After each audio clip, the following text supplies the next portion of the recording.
महाराष्ट्रात अनेक संतांनी भक्तीचा दीप प्रज्वलित केला. संत तुकाराम, संत नामदेव, संत एकनाथ, संत जनाबाई यांच्याप्रमाणेच एक अत्यंत पूजनीय संत म्हणजे श्री संत गजानन महाराज. संत गजानन महाराज हे शेगाव नगरीचे दिव्य संत. त्यांच्या समाधीस्थळावर दरवर्षी लाखो भक्तांची वर्दळ असते. पंढरपूरच्या विठोबा रखुमाईच्या दर्शनासाठी दर आषाढी महिन्यात जी वारी निघते त्यात श्री गजानन महाराज संस्थान शेगाव यांच्याही वतीने पालखी सोहळा निघतो. हा सोहळा भक्तिभाव, सामाजिक एकात्मता आणि सेवाभाव यांचा अद्वितीय संगम आहे. तर आज आपण या व्हिडिओमध्ये याविषयी माहिती ऐकणार आहोत. चला तर व्हिडिओला सुरुवात करूया. मंडळी, सर्वप्रथम तुम्हा सर्वांचे आपल्या अविरत या चॅनेलवर पुन्हा एकदा मनापासून स्वागत आहे. वारकरी पंढरीचा धन्य धन्य जन्म त्याचा, आषाढी कार्तिकी सदा नाम गायमुखी, जाय नेमी पंढरीशी चुको नेदी तो वारीशी, एका जनार्दनी करीवारी धन्य तोची बा संसारी. पंढरीच्या वारीची महिमा सांगताना श्री संत एकनाथ महाराज यांनी हा अभंग लिहिला आहे. मंडळी, श्री गजानन महाराज हे 23 फेब्रुवारी 1878 रोजी शेगाव येथे प्रथम दर्शनास आले. त्यांचं जन्मस्थान, कुटुंब, शिक्षण या गोष्टी अज्ञात आहेत. म्हणूनच त्यांना अनादी आणि अनंत मानले जाते. महाराजांचे जीवन अत्यंत साधे आणि अलिप्त होते. त्यांनी अनेकांना संकटातून मुक्त केले, रोगांपासून बरे केले, उपासमार झालेल्यांना अन्न दिलं आणि लाखो भक्तांना आध्यात्मिक मार्गदर्शन केलं. गण गण गणात बोते हा त्यांचा मंत्र भक्तांच्या ओठांवर आजही जिवंत आहे. महाराजांनी 8 सप्टेंबर 1910 रोजी समाधी घेतली. त्यांची समाधी शेगावमधील संस्थानात असून आज ती अत्यंत श्रद्धास्थान व तीर्थक्षेत्र आहे. महाराष्ट्रात आषाढी एकादशी ही एक मोठी धार्मिक आणि सांस्कृतिक घटना आहे. या दिवशी लाखो वारकरी पंढरपूर येथे विठोबा रखुमाईच्या दर्शनासाठी येतात. वारकऱ्यांच्या या पारंपरिक पदयात्रेत अनेक संतांचे पालखी सोहळे सामील होतात. यांच्याप्रमाणेच श्री गजानन महाराज संस्थान शेगाव यांचाही पालखी सोहळा या वारीचा एक महत्त्वाचा भाग आहे.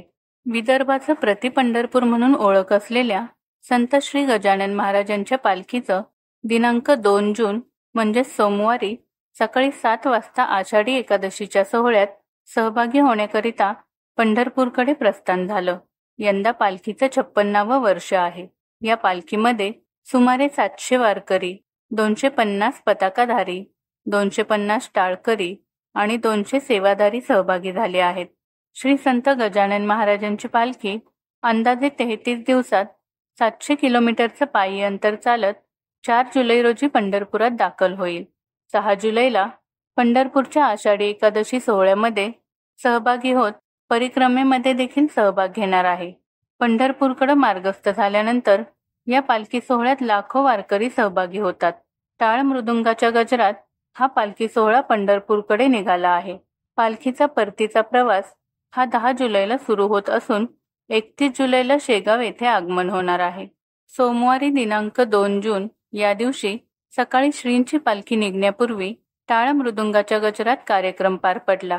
त्यानंतर मंदिरातून मार्गस्थ होण्याचा प्रवास सुरू झाला. यावेळेस स्थानिक भाविक देखील काही पावले चालत श्रींच्या या पालखीत आपला सहभाग नोंदवतात.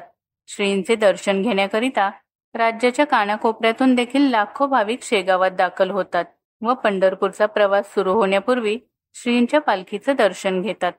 श्रींच्या पालखीचं विशेष महत्त्व म्हणजे पंढरपुरात देखील विदर्भातील श्री संत गजानन महाराज यांच्या पालखीचं शिस्त, स्वच्छता आणि वारकऱ्यांबद्दल एक विशेष स्थान आहे. विदर्भाचं प्रति पंढरपूर म्हणून ओळख असलेल्या या पालखीचं पंढरपुरात देखील जल्लोषात स्वागत केलं जातं. हा पालखी सोहळा ठराविक मार्गाने गावोगावी जातो.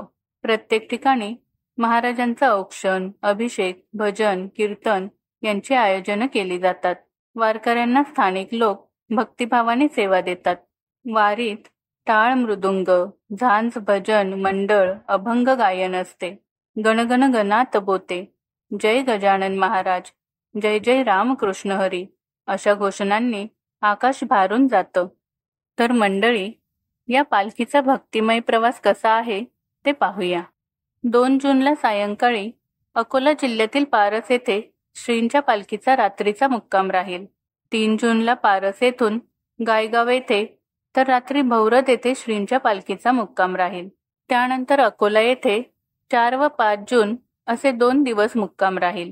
6 जूनला सकाळी भरतपूर वाडेगाव, 7 जून रोजी देऊळगाव पातूर, 8 जून मेडशी श्री क्षेत्र डव्हा, 9 जून मालेगाव शिरपूर जैन, 10 जून चिंचाप्पा पेन मसला पेन, 11 जून किनखेडा रिसोड, 12 जून नपान कनेरगाव सेनगाव, 13 जून श्री क्षेत्र नरसी डिग्रज, 14 जून श्री क्षेत्र औंढा नागनाथ जवळा बाजार, 15 जून हट्टा अडगाव रंजोबा श्री क्षेत्र त्रिधारा, 16 जून परभणी, 17 जून ब्राह्मणगाव दैठणा, 18 जून खळी गंगाखेड, 19 जून वडगाव परळी, 20 जून परळी वैद्यनाथ, 21 जून कनेरवाडी अंबाजोगाई, 22 जून लोखंडी सावरगाव बोरी सावरगाव, 23 जून गोटेगाव कळंब, 24 जून गोविंदपूर तेरणा साखर कारखाना, 25 जून किनी उपळा, 26 जून श्री संत ज्ञानेश्वर महाराज मंदिर धाराशिव, 27 जून बडगाव सिद्धेश्वर श्री क्षेत्र तुळजापूर, 28 जून सांगवी उळे, 29 जून सोलापूर, 30 जून सोलापूर, 1 जुलै सोलापूर तिने, 2 जुलै कामती माचनूर, 3 जुलै ब्रह्मपुरी श्री क्षेत्र मंगळवेढा, 4 जुलै श्री क्षेत्र मंगळवेढा व रात्री श्री क्षेत्र पंढरपूर येथे श्रींची पालखी पोहोचणार आहे. 4 जुलै ते 9 जुलैपर्यंत श्री क्षेत्र पंढरपूर येथे श्रींच्या पालखीचा मुक्काम असेल. 10 जुलै 2025 रोजी श्री क्षेत्र पंढरपूर येथून श्रींचा पालखी सोहळा परत निघून 31 जुलै 2025ला संतनगरी शेगाव येथे दाखल होणार आहे. श्री गजानन महाराजांचा पालखी सोहळा म्हणजे भक्तीचा सागरच.